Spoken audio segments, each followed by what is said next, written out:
Mayong adlaw mga binati o minahal kong matalungon. Welcome to my channel, welcome to Eco TV News, ang channel sa kalambuan sa lungsod sa Matalon. Okay guys, mauna na yung bagong building dahil sa fitness merkado guys. Mauna yung himuon nga barbecue panpuhon para mga unata guys.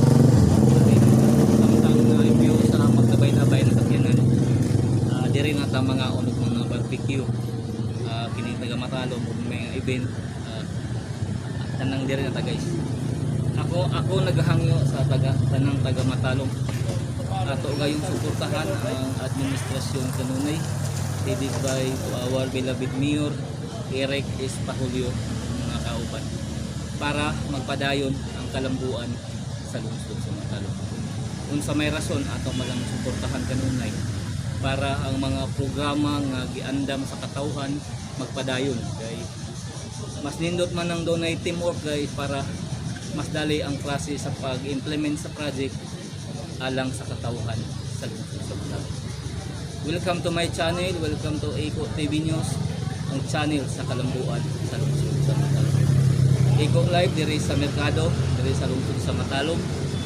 Di kalidad nga serbisyo sa mahatag kanimo Matalon.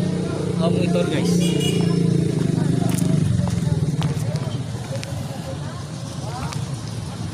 Maunig bagong building diri sa lungsod sa Matalon. Ato gayong suportahan ang administrasyon kanunay headed by to our beloved Mayor Eric S. Pahulio ug mga kauban. Kini gibuhat aron mahatagag maayong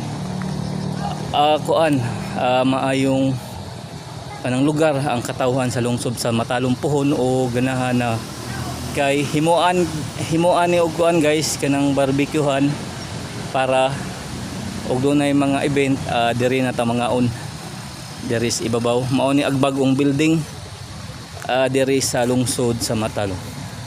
Kibalikon ko ato gayong suportahan ang administrasyon kanunay headed by to our beloved Mayor Eric S. Pahulio ug mga kauban.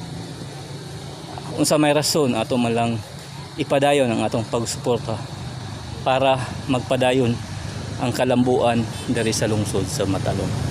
Okay, balikon ko.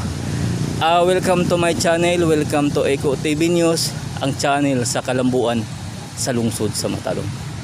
Eco Live diri sa Matalon Public Market. Di kalidad nga serbisyo ang mga tago kaninyo Matalon.